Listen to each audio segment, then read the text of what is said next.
So hello everybody, my name is Martin. So today's video, I'm just gonna go over kind of like, is the Monkey a good bike for like long rides? Like, is it capable of doing like a all-day ride? So today I'm probably gonna be doing minimum 200 kilometers.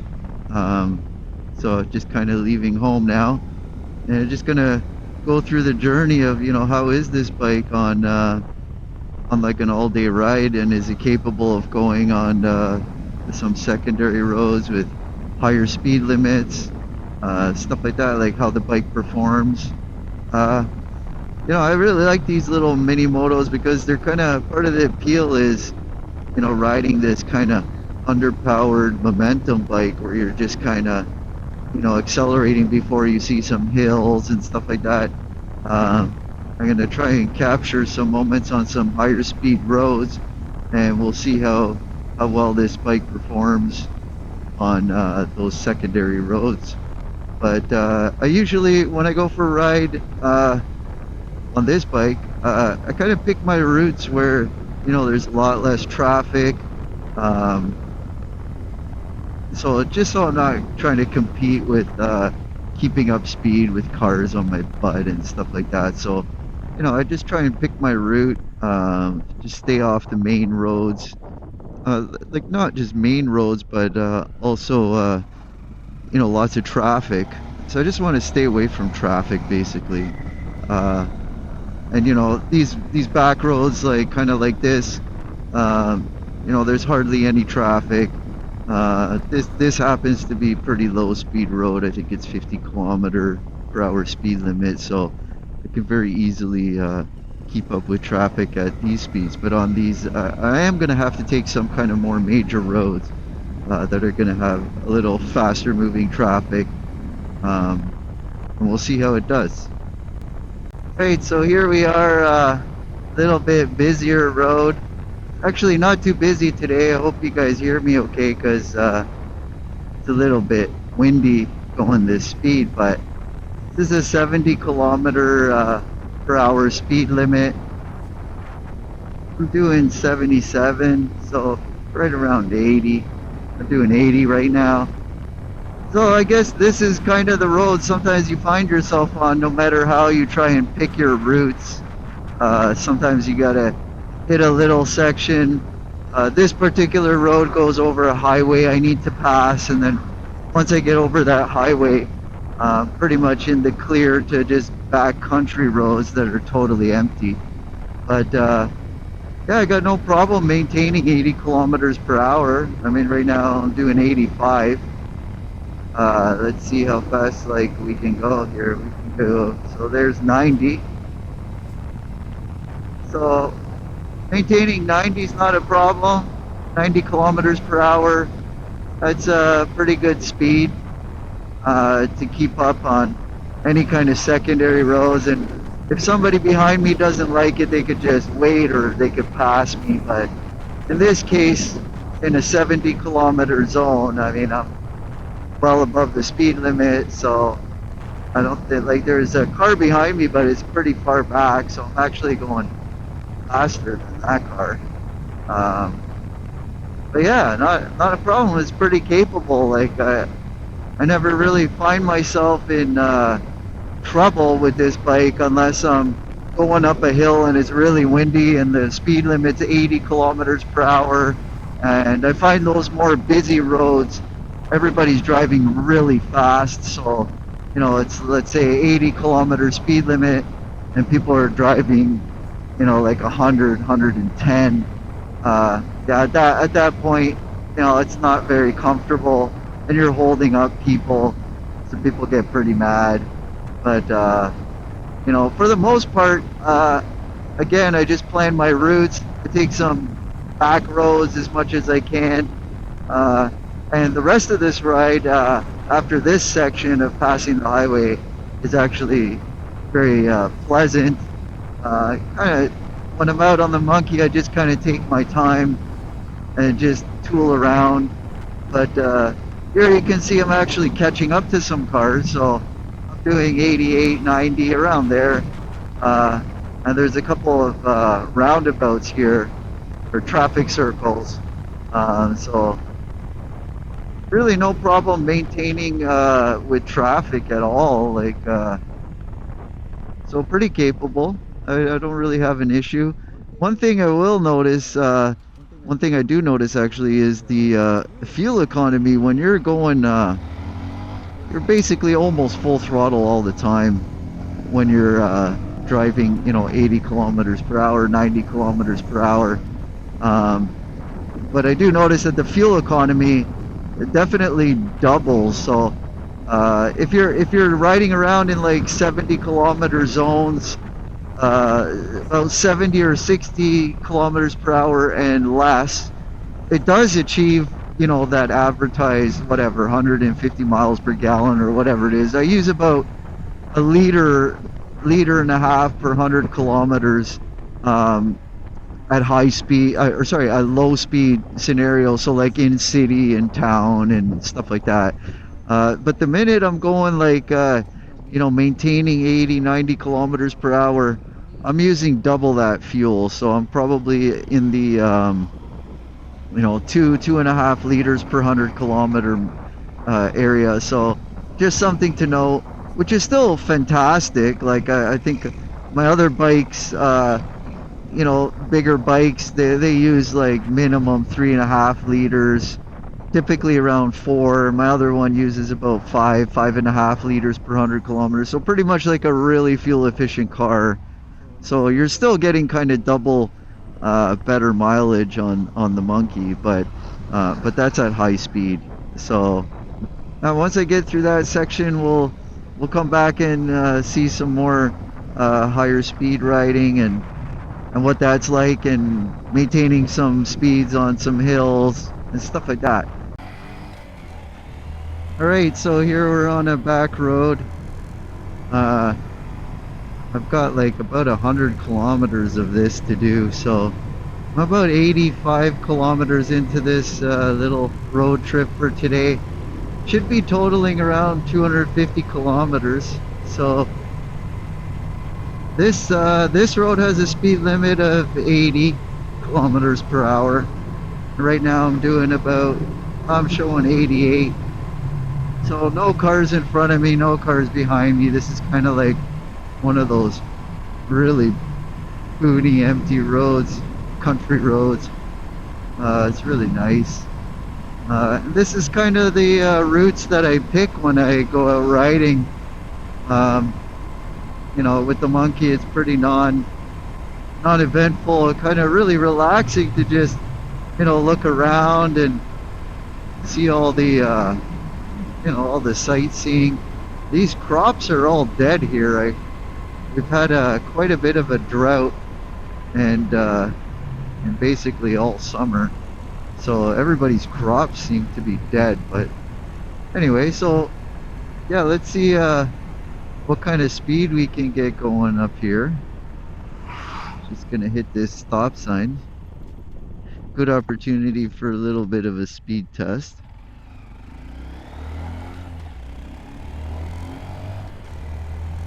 So here I am going kind of full throttle.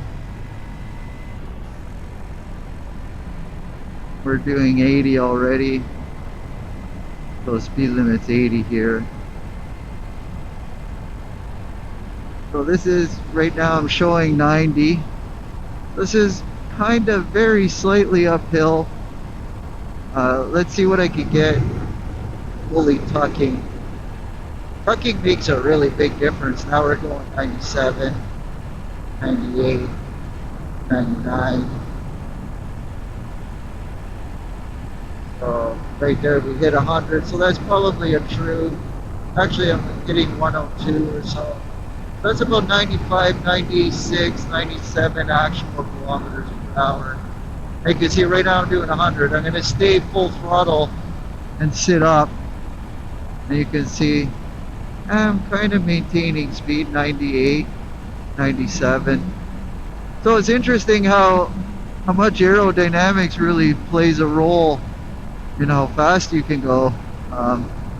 I lose about 3-4 kilometers per hour just by sitting upright, just the air resistance. So yeah, right now we're doing 94 full throttle.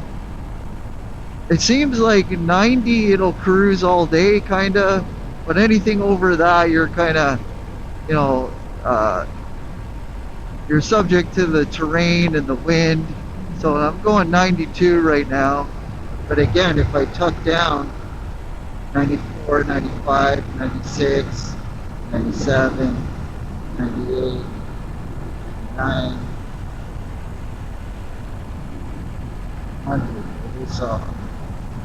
So that's about top speed.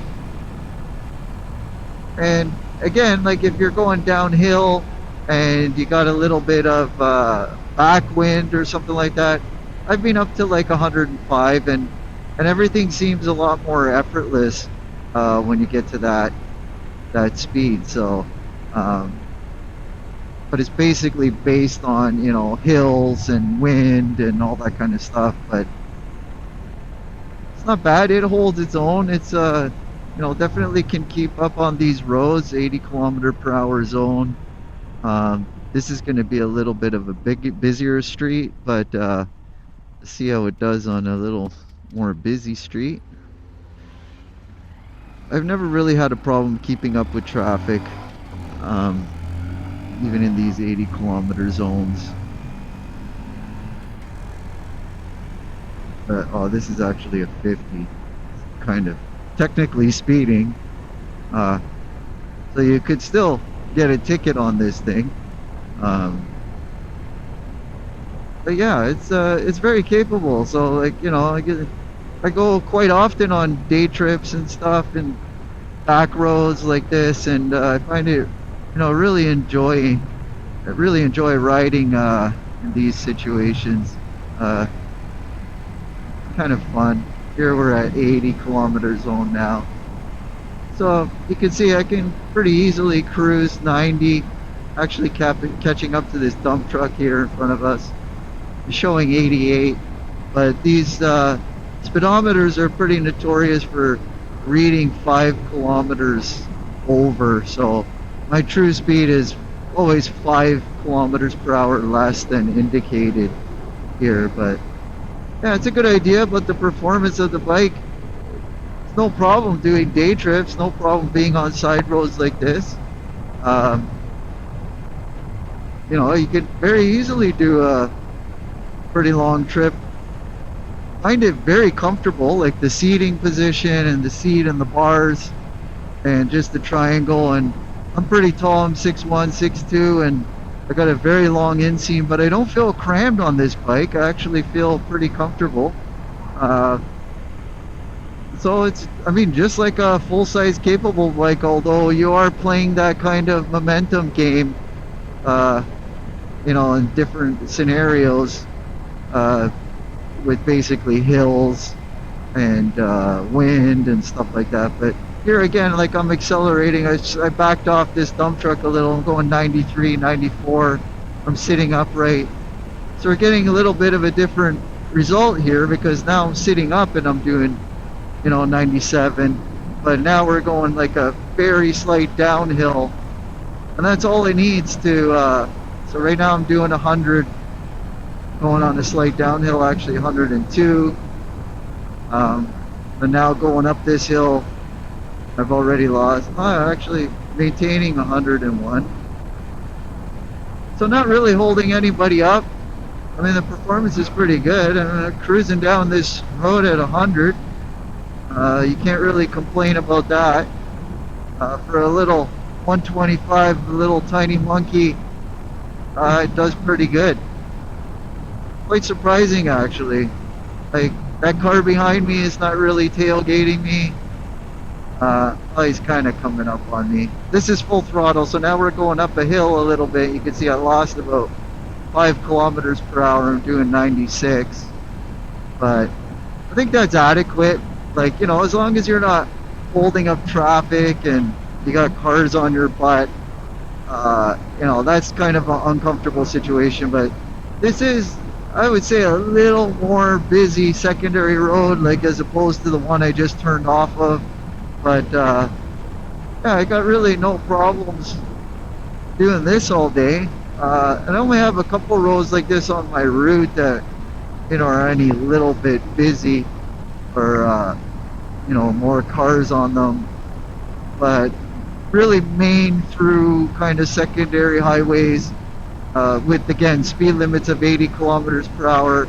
I find a lot of people want to do 100 or even over. And yeah, I guess in that scenario, it might be a little bit of a pain in the butt when everybody wants to go faster and you can't really keep up to the flow of traffic.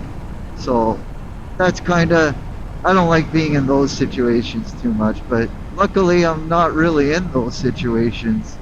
But anyway, yeah, that's pretty good performance, I think, for a little bike. Like now we're down to a 60 zone. I'm doing 78, and this car is kind of coming up on me. But well, let's do a little bit more riding, and I'll get back to you a little further on in this day trip here, and we'll see how it's going. All right, guys. So here we are, kind of nearing the end of my trip. It's been right about 242 kilometers so far. I actually had to stop and buy gas at exactly 200 kilometers, and I put exactly 4 liters of gas in. So it just goes to show the fuel consumption definitely really increases as you try to sustain high speed. So pretty much all day I've been basically full throttle, like doing 80-90 kilometers per hour, and so that's probably cruising right around 3/4 or full throttle pretty much all the time. So just know that the consumption definitely goes up with high speed. So my consumption is 2 liters per 100 kilometers, just right on the nose. Another update with the chain.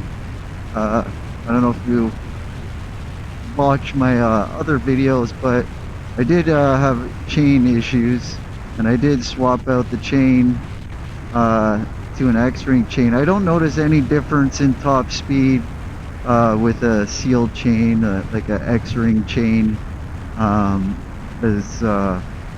So it's working out pretty good. The bike's super smooth. Really quiet now with that new chain, so that chain seems really good. I got a lot of kilometers on the bike right now. I got, let me just check here, 6,800 kilometers. So I guess since my previous videos, I really put a lot of kilometers on the bike, so that's pretty good. This chain has, I don't know, about 1,800 kilometers or so, something around that. And I had to do like an initial adjustment. It very slightly stretched, but it's pretty much been the same adjustment and no real additional slack. So I guess the whole point of this video was just to show that, this bike is just like pretty much a regular bike. I mean, you do have those instances where you are dealing with a low powered bike, so you adjust accordingly, and you kind of ride it like you have to anticipate hills and stuff like that, so just kind of keep your speed up. Other than that, I really have no real complaints about the bike. I got a lot of kilometers. I mean, for 6,800 kilometers, nearing 7,000 kilometers, bike's being pretty good, except for a rattle in the headlight and the chain issue with the chain. Otherwise, I've had no real problems with the bike. Runs great, rides great, shifts good. Well, actually, I have had an issue with the shifter. It does seem really sloppy. I did take it apart and grease it, seemed to do a little bit better, but it's just kind of like a rod in a bell crank. They could have at least put some heim joints in there for the shifter. So that's maybe something I'm gonna have to look into soon, because the shifter is getting a little bit sloppy. So I might have to look into that. But other than that, it's a great little bike, and it's definitely capable of some pretty high mileage days like today. By the time I get home, this should be definitely just over actually 250 kilometers. So I say that's pretty good for for a little monkey. It's pretty crazy to get that kind of good trip on it. But yeah, so hope you guys enjoyed this video. If you got any questions, feel free to ask in the comments. I'll do my best to answer them.